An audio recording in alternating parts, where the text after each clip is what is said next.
शुरुआत कर रहे हैं अहम खबर के साथ। दरअसल नेपाल की त्रासदी पर एमईए की तरफ से बयान आया है। एमईए की तरफ से कुछ अहम जानकारी दी गई है। बताया गया है कि नेपाल में भारत के 288 लोग भी लापता हैं। इस त्रासदी के बाद लापता लोगों से संपर्क नहीं हो पा रहा है। तमिलनाडु के 21 लोग रेस्क्यू कर लिए गए हैं, बचा लिए गए हैं। तो ये जानकारी साझा की गई है विदेश मंत्रालय की तरफ से।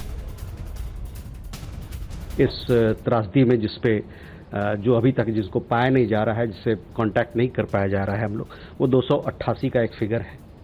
इसमें 73 भारतीय नागरिक हैं जो कि त्रिशूली पावर प्रोजेक्ट में काम कर रहे हैं, और हमारा एम्बेसी जो वहाँ का प्रोजेक्ट का हेड है उनसे टच में है। दूसरा ग्रुप है एक 37 लोगों का और 39 लोगों का जो तमिलनाडु से हैं। ये सम्राट ट्रैवल के जरिए कैलाश मानसरोवर यात्रा पे गए थे। तीसरा ग्रुप जो है 32 लोगों का है वेस्ट बंगाल से, पश्चिम बंगाल से, जो कि सम्राट ट्रैवल के जरिए कैलाश मानसरोवर यात्रा पे गए। चौथा ग्रुप जो है वो 61 लोगों का है जो विभिन्न राज्यों से गए हैं और ये रिचा ट्रैवल टूर्स के माध्यम से वहाँ गए। और पांचवा जो ग्रुप है जिसके बारे में जिक्र कर रहा था पहले, वो 33 भारतीय नागरिकों का है जो केरल से हैं। तो ये 5 समूह, मोटा मोटा समूह ये है जो कि 288 का जो मैंने आंकड़ा दिया उसमें बैठते हैं। और नेपाल के आपदा प्रभावित इलाकों में TV9 भारतवर्ष की टीम पहुंच गई है। नेपाल के नुवाकोट से हम आपको आकाश वत्स हमारे संवाददाता की ग्राउंड रिपोर्ट दिखाने जा रहे हैं। सैलाब में तबाह हुए घर जब पहुंचे हमारे संवाददाता आकाश वत्स, तो उन्होंने अपनी आंखों से क्या देखा ये आप देखेंगे। नुवाकोट के त्रिशूली में हर तरफ तबाही के निशान नजर आ रहे हैं। बाढ़ के बाद बैंक, रेस्टोरेंट, होटल सब कुछ तबाह हो गया है।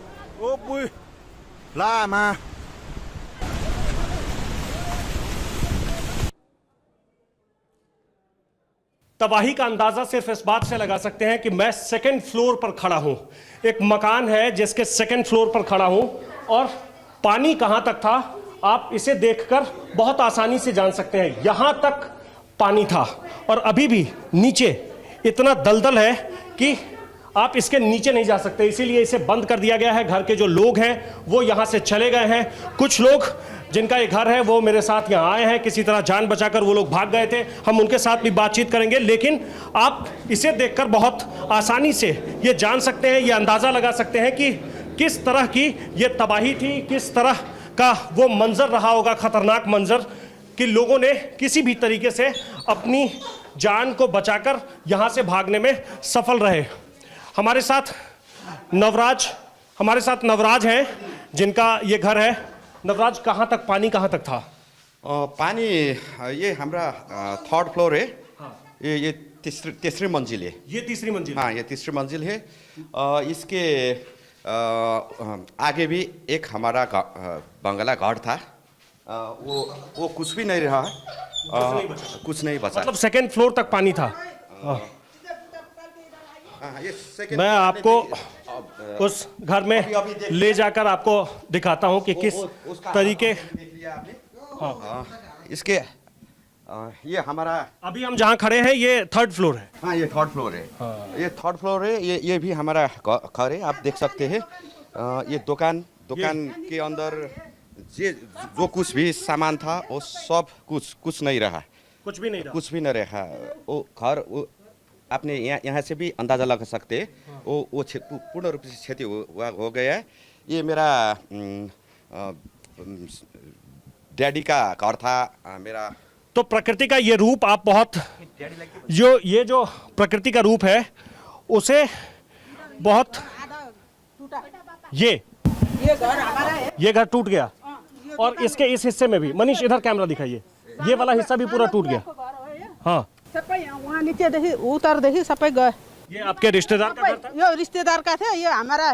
वो लोग तो बच गए, भाग गए थे। वो लोग सब बच गए। किसी तरीके से लोग यहाँ से निकल गए थे, किसी तरीके से बचाएर गए। म यहाँबाट सब वहाँ देखि मान्छेलाई बोलाउँदै गयो। उता सबै आओ भाग भनेर उतारे त खोलो आयो, ल निस्का भनेर सब धेरै मान्छे। ये कितने बजे हुआ? 9 बजे मेरो श्रीमान र म सबलाई बोलाउँदै गए। तो जिस जिस जिस समय में ये हुआ, जिस समय में ये तबाही आई, उस समय इस बाजार में कितने लोग रहे होंगे? कितने कितने सब है, सब थियो, सबै गयो, सब बच्यो, केही भएन।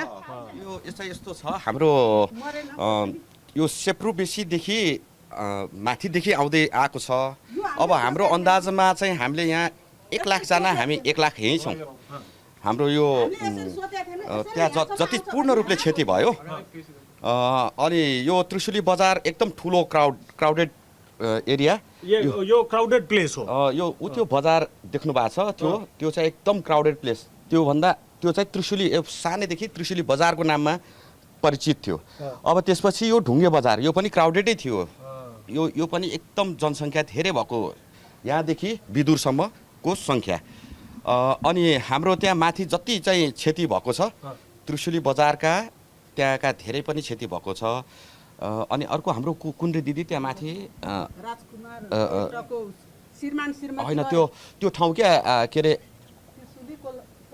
हाम्रो रन्जुको ऊ भएको बेत्रावतीमा चाहिँ लगभग त्यहाँ 40-50 हजार जनाको चाहिँ बस्ती थियो, त्यहाँ जनसङ्ख्या त्यति थियो।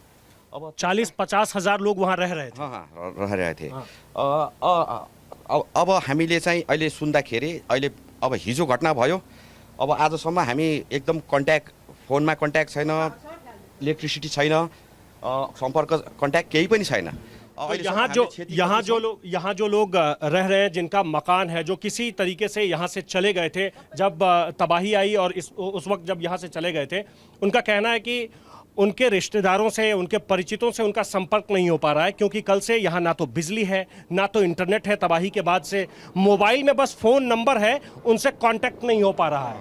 मोबाइल का नेटवर्क भी एकदम पोर हो रहा है। ये घर की तीसरी मंजिल है, थर्ड फ्लोर है।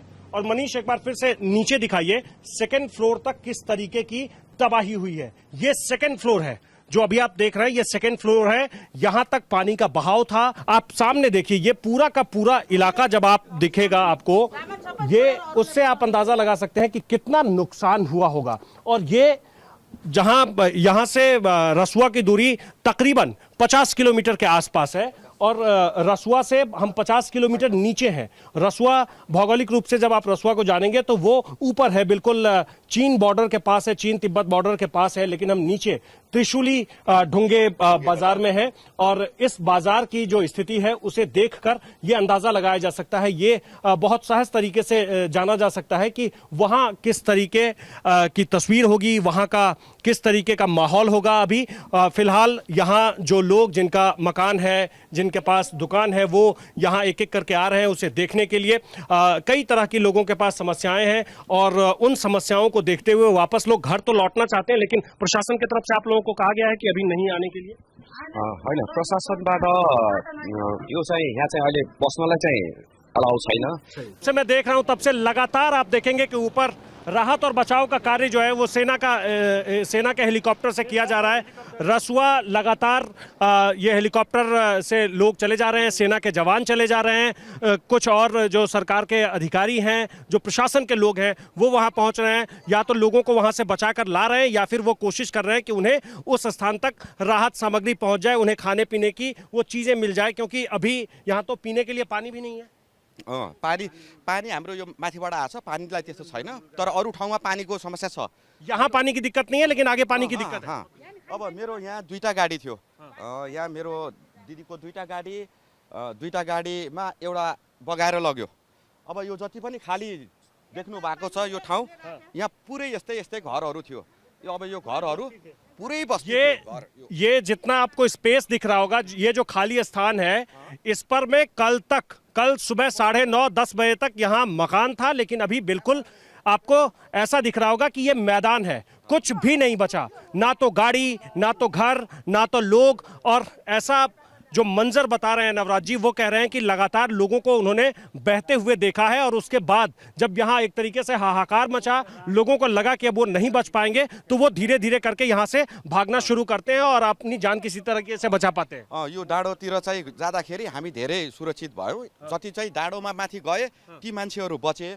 अब यतै खोला बाटो भाग्नेहरू कोही पनि बचेन, त्यसलाई तो सबैलाई लग्यो। लगभग दोनों तरफ छोटा छोटा पहाड़ है, उस पहाड़ के ऊपर जो लोग चले गए वो किसी तरीके से बच गए। जो लोग पहाड़ के रास्ते ऊपर की तरफ चलते चले गए या फिर दूसरे हिस्से में चले गए, उनकी जान तो बच गई, लेकिन जो लोग इस बीच वाले हिस्से से चले जा रहे थे, अपनी जान बचाने की कोशिश कर रहे थे, उन लोगों के बारे में किसी के पास कोई जानकारी नहीं है। अभी यहाँ जो लोग हैं, स्थानीय लोग जो इस इलाके में रहते थे, जो इस इलाके में व्यापार करते थे, उनका कहना है कि कई ऐसे लोग हैं जिनसे वो लगातार संपर्क कर रहे हैं। फ़ोन की घंटी तो बज रही है लेकिन फ़ोन रिसीव नहीं हो रहा है, और ऐसे न जाने कितने लोगों की संख्या कितनी है ये किसी को नहीं पता। बस एक अनुमान से अभी लोग बता रहे हैं कि यहाँ से जब आप धीरे धीरे ऊपर की तरफ बढ़ते चले जाएंगे तो फिर नुकसान का सही अंदाज़ा आपको पता चलेगा, क्योंकि ना तो अभी तक कोई एग्जैक्ट सरकारी आंकड़ा है, ना ही अभी तक यहाँ के लोग ये समझ पाए हैं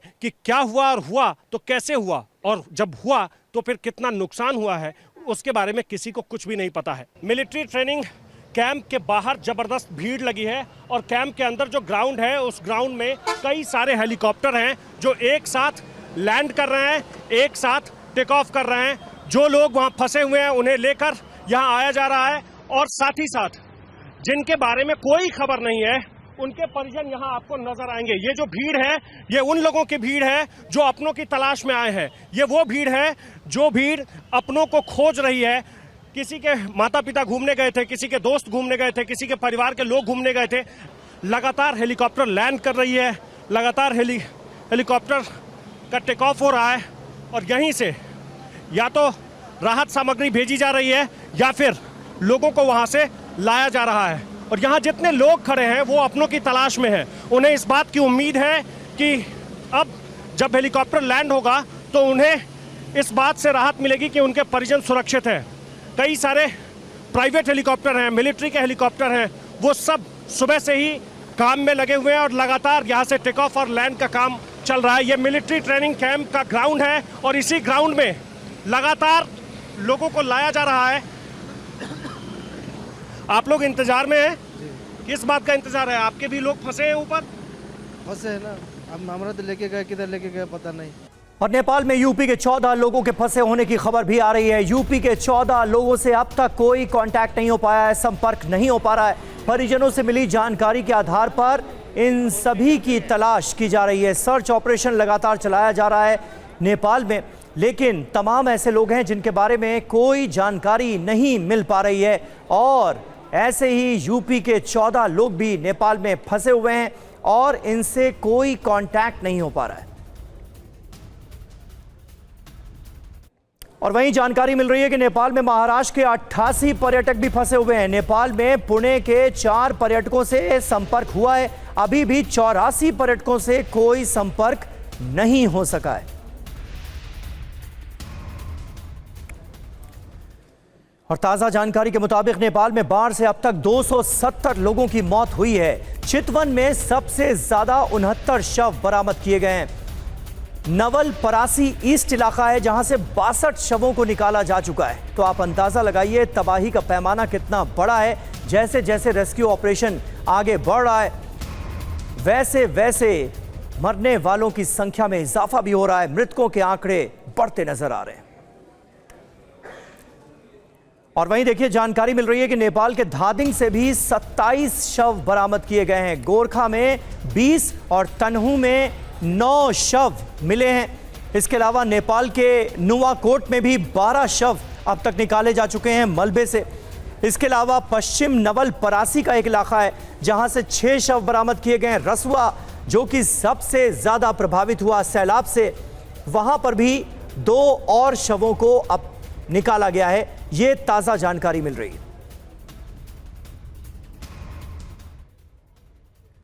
और वहीं नेपाल की राजधानी काठमांडू के अस्पतालों में 33 घायलों का इलाज चल रहा है। 19 घायलों का त्रिभुवन यूनिवर्सिटी अस्पताल में इलाज चल रहा है। इसके अलावा लापता लोगों की तलाश में सर्च ऑपरेशन जगह जगह चलाया गया है। और नेपाली सेना का रेस्क्यू ऑपरेशन जारी है। सैलाब में फंसे लोगों को एयरलिफ्ट किया गया है। 45 विदेशी समेत 336 लोग एयरलिफ्ट करके बचाए गए हैं जो जगह जगह फंसे हुए थे सैलाब के बाद। ये देखिए आप तस्वीरें, किस तरह से रेस्क्यू ऑपरेशन चलाया जा रहा है, कैसे सैलाब के बाद बुरी तरह से फंसे हुए जो लोग हैं, जो जगह जगह फंसे हुए हैं, उन्हें बचाने की जद्दोजहद जारी है।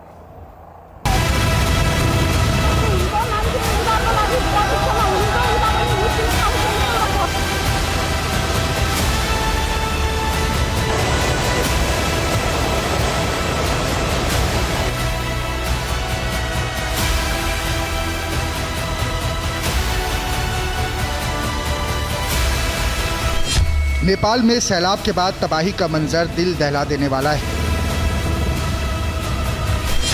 कहीं मलबे में दबे घर हैं तो कहीं जिंदगी बचाने के लिए जद्दोजहद। सैलाब का पानी उतरने के बाद अब तबाही की तस्वीरें सामने आ रही हैं और इसी के साथ नेपाली सेना ने बड़े पैमाने पर रेस्क्यू ऑपरेशन तेज कर दिया है।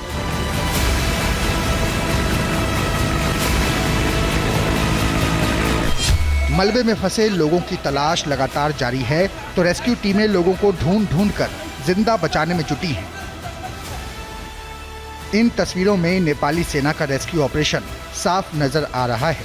मलबे के बीच फंसे एक बुजुर्ग को सेना ने सुरक्षित बाहर निकाला। रेस्क्यू टीम ने बेहद सावधानी के साथ बुजुर्ग को बचाया, लेकिन तबाही का अंदाजा इसी बात से लगाया जा सकता है कि मलबे में अभी भी कई और लोगों के फंसे होने की आशंका है। नेपाल में सैलाब ने सिर्फ घरों को नहीं उजाड़ा, बल्कि कई परिवारों को अपनी जान बचाने के लिए मलबे के बीच फंसा दिया। इन तस्वीरों में सेना एक परिवार को रेस्क्यू करते दिख रही है। बच्चे के साथ परिवार सैलाब के बाद मलबे के बीच फंस गया था। मुश्किल हालात के बावजूद रेस्क्यू टीम ने परिवार तक पहुंच बनाई और बच्चे समेत परिवार के लोगों को सुरक्षित बाहर निकालने की कोशिश की। सैलाब के बाद कई इलाकों में हालात इतने भयावह हैं कि जमीन के रास्ते रेस्क्यू करना भी मुश्किल हो रहा है। ऐसे में नेपाली सेना हेलीकॉप्टर की मदद से भी लोगों को निकाल रही है। नेपाल में सैलाब के बाद रेस्क्यू ऑपरेशन तेज कर दिया गया है। नेपाली सेना हेलीकॉप्टर के जरिए लगातार राहत और बचाव अभियान चला रही है। सैलाब में फंसे लोगों को सुरक्षित जगहों तक पहुंचाया जा रहा है। हेलीकॉप्टर से सामने आई तस्वीरों में तबाही का मंजर साफ दिखाई दे रहा है। चारों तरफ पानी, मलबा और गाद दिख रही है। कई गाड़ियां मलबे में दबी हैं।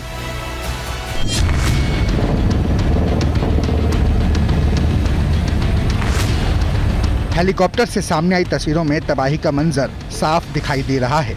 चारों तरफ पानी, मलबा और गाद दिख रही है। कई गाड़ियां मलबे में दबी हैं, तो लोगों का सामान भी जगह जगह बिखरा हुआ है। नेपाली सेना ने अब तक यहां 116 लोगों का रेस्क्यू किया है। सैलाब की सबसे खौफनाक तस्वीरों में घरों का मलबे में तब्दील होना है। कई इलाकों में घरों की दूसरी और तीसरी मंजिल तक मलबा और गाद है। कुछ घर ऐसे हैं जो इस तबाही के बीच खड़े दिख रहे हैं, लेकिन उन्हें भी भारी नुकसान पहुंचा है। रेस्क्यू ऑपरेशन के दौरान कई लोगों को उनके घरों की छतों से भी निकाला जा रहा है। ऐसे ही एक वीडियो में देखा जा सकता है कि एक शख्स बाढ़ के पानी के बीच घर की छत पर फंसा है। नेपाली सेना के हेलीकॉप्टर की मदद से उसे सुरक्षित एयरलिफ्ट किया गया। सिर्फ इंसानों को ही नहीं, बल्कि सैलाब में फंसे जानवरों को भी बचाया जा रहा है। सेना और दूसरे बचाव दल लगातार प्रभावित इलाकों में पहुंच रहे हैं और घरों में फंसे लोगों को सुरक्षित बाहर निकाल रहे हैं। अभी नेपाल में हालात बेहद मुश्किल हैं। सैलाब ने कई इलाकों में भारी तबाही मचाई है। घरों के अंदर तक मलबा है। कई गाड़ियां पूरी तरह से दब चुकी हैं। इस तबाही के बीच लोगों का रो रो कर बुरा हाल है। फिलहाल नेपाली सेना का रेस्क्यू ऑपरेशन लगातार जारी है। हेलीकॉप्टर्स की मदद से ज्यादा लोगों तक पहुंचने और उन्हें सुरक्षित निकालने की कोशिश हो रही है। और इस भयानक त्रासदी के बाद एक थ्योरी और सामने आ रही है कि ये चीन की वजह से नेपाल में बाढ़ आई है, सैलाब आया है। चीन के केरुंग इलाके में दरअसल झील फटी है। 2 करोड़ घन मीटर पानी नेपाल आया। चीन ने झील फटने की जानकारी नहीं दी, मतलब वक्त पर बताया नहीं गया नेपाल को कि इतनी बड़ी तबाही दस्तक देने जा रही है। वक्त पर जानकारी मिलती तो नेपाल अलर्ट होता, लेकिन अफसोस ऐसा हुआ नहीं।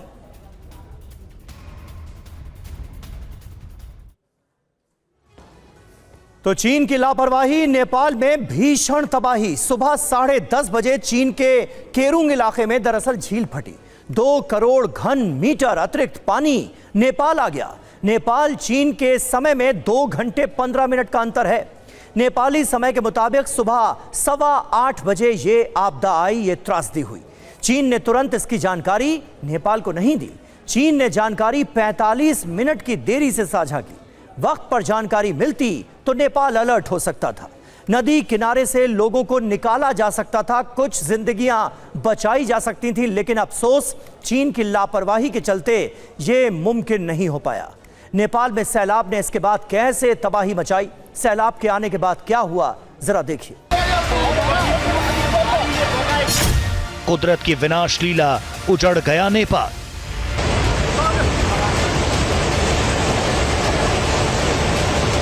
बह गई गाड़ियां, टूट गए पुल और पुलिया।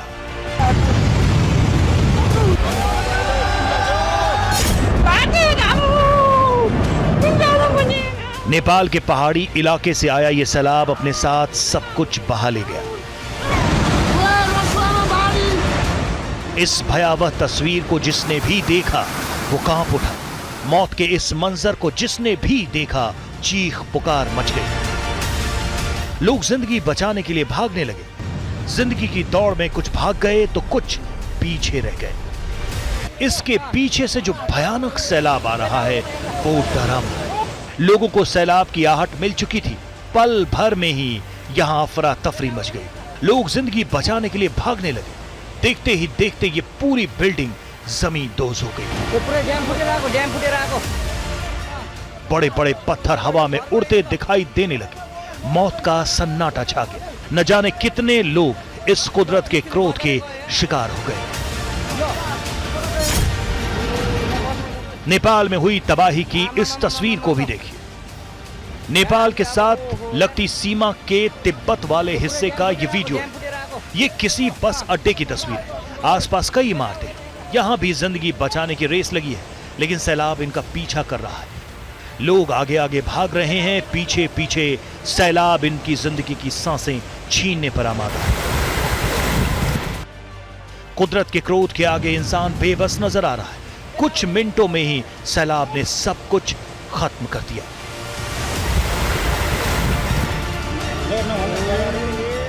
यह तस्वीर नेपाल के रसुआ जिले की है। भोटेकोशी नदी में अचानक सैलाब आया और इस गांव का इतिहास, भूगोल ही बदल दिया। कुछ देर पहले जिस गांव में सब कुछ ठीक था, लेकिन विनाशकारी सैलाब ने इस गांव को अनाथ कर दिया। मकान, दुकान, गाड़ियां सब सैलाब में बह गए। आप तस्वीरों में देख सकते हैं, सैलाब को देखते ही लोग सुरक्षित जगहों पर भाग रहे हैं। सैलाब पीछे पीछे इस गांव को अपने आगोश में लेता जा रहा है।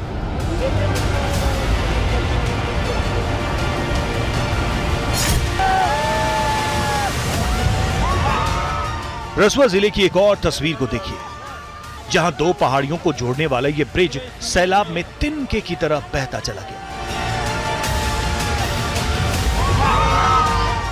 पल भर में ये पुल बीच से टूट गया।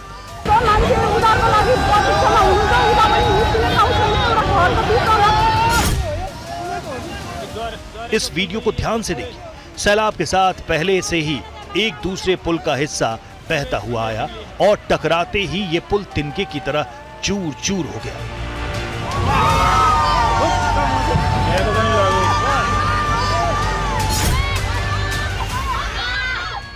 ये एक हाइड्रो पावर प्रोजेक्ट की तस्वीर है। ये प्रोजेक्ट भी कुदरत के कहर का शिकार हो गया। सैलाब ने इस प्रोजेक्ट को तबाह कर दिया। अचानक आई बाढ़ से 216 मेगावाट क्षमता वाला अपर त्रिशूली वन जल विद्युत परियोजना का बांध पानी के तेज बहाव में टूट गया। ये विध्वंसकारी तस्वीरें रसुआ इससे इस प्रोजेक्ट को भारी नुकसान हुआ। बताया जा रहा है कि सैलाब में 13 और हाइड्रो पावर प्रोजेक्ट को क्षति पहुंची है। इसके बाद से नेपाल में बिजली आपूर्ति ठप है। पुल टूटने की इस तस्वीर को देखिए, जहां विनाशकारी सैलाब ने इस पुल को ध्वस्त कर दिया। ये पूरा पुल पानी के तेज बहाव में टुकड़े टुकड़े होकर तैर रहा है। सैकड़ों लोगों की जिंदगी छीन। तस्वीरों में आप देख सकते हैं चारों तरफ घर बने हुए पहाड़ हैं। इस इलाके में अच्छे खासे लोग रहते हैं। सैलाब के आने के बाद यहाँ सब कुछ तबाह हो चुका है। से नेपाल कराह रहा है। राहत और बचाव कार्य जारी है। कुदरत के आगे सब लाचार है। ये विध्वंसकारी तस्वीरें रसुआ जिले की हैं। सैलाब से यहाँ सबसे ज्यादा तबाही हुई। देख सकते हैं कि पल भर में इमारतें जमींदोज हो गई। यह इलाका तिब्बत से लगा है। चीन के साथ नेपाल के मुख्य व्यापार मार्ग पर पड़ता है। निचले इलाकों में स्थिति बिगड़ने के बाद कई जिलों में हाई अलर्ट जारी किया गया। यही है कि नेपाल में आए फ्लैश फ्लड ये जानने के लिए TV9 ने नेपाल से रोंगटे खड़े करने वाली कई तस्वीरें आई। इस विनाशकारी सैलाब ने सैकड़ों लोगों की जिंदगी छीन ली। सैकड़ों लोग लापता हैं। मलबे में जिंदा लोगों की तलाश जारी है। हजारों गाड़ियां, मकान सब सैलाब में बह गए। कुदरत के क्रोध से नेपाल कराह रहा है। राहत और बचाव कार्य जारी है। कुदरत के आगे सब लाचार है। अब जहां पहले जो है स्नोफॉल होता था विंटर में, नेपाल से आकाश वत्स के साथ कैमरामैन मुनीश, TV9 भारतवर्ष। अब जो मटेरियल ग्लेशियर ने पीछे छोड़ा हुआ है, उस मटेरियल में सिस्टम क्या हो रहा है कि वो मटेरियल लूज अनकंसोलिडेटेड है। और देखिए सबसे बड़ा सवाल यही है कि नेपाल में आए फ्लैश फ्लड की आखिर वजह क्या है। ये जानने के लिए TV9 ने बात की वाडिया इंस्टीट्यूट देहरादून के वैज्ञानिक मनीष मेहता से, जिनका मानना है कि ग्लोबल वार्मिंग की वजह से धीरे धीरे ग्लेशियर पीछे हट रहे हैं और तबाही की वजह बन रहे हैं। सुनिए वैज्ञानिक मनीष मेहता क्या कह रहे हैं इस त्रासदी पर। और वो पॉन्ड जब उसमें इस वार्मिंग की वजह से प्रेसिपिटेशन और टेम्परेचर कंडीशन भी चेंज हो रही है। इस टेम्परेचर बढ़ने की वजह से अब जहां पहले जो है स्नोफॉल होता था विंटर में या समर में बेसिकली, तो वहां पे अब रेनफॉल हो रही है। अब जो मटेरियल ग्लेशियर ने पीछे छोड़ा हुआ है, उस मटेरियल में सिस्टम क्या हो रहा है कि वो मटेरियल लूज अनकंसोलिडेटेड है और ग्लेशियर्स के अंदर होने की वजह से, पानी होने की वजह से सैचुरेटेड है वो। अब उसमें हल्की ड्रॉपलेट पानी की पड़ रही है, पानी थोड़ा बहुत बरस रहा है उसके ऊपर, तो वो नीचे की ओर ग्रेविटी के साथ नीचे की ओर फिसल के नीचे की तरफ जा रहा है। जिसकी वजह से क्या हो रहा है कि वो अब जो वैली होती है ग्लेशियर में, वो नैरो वैली होती है। नैरो वैली होने की वजह से वो कहीं डैम और पॉन्ड्स बनाना शुरू कर दे रहा है। और वो पॉन्ड जब उसमें पानी ज़्यादा भर जा रहा है तो बाद में ब्रीच कर जा रहा है, जिसकी वजह से ऐसी संभावना हिमालयन रीजन में बेसिकली जो नेपाल में हुआ वो लगभग मुझे लगता है कि ऑलमोस्ट सेम ऐसी ही घटना है।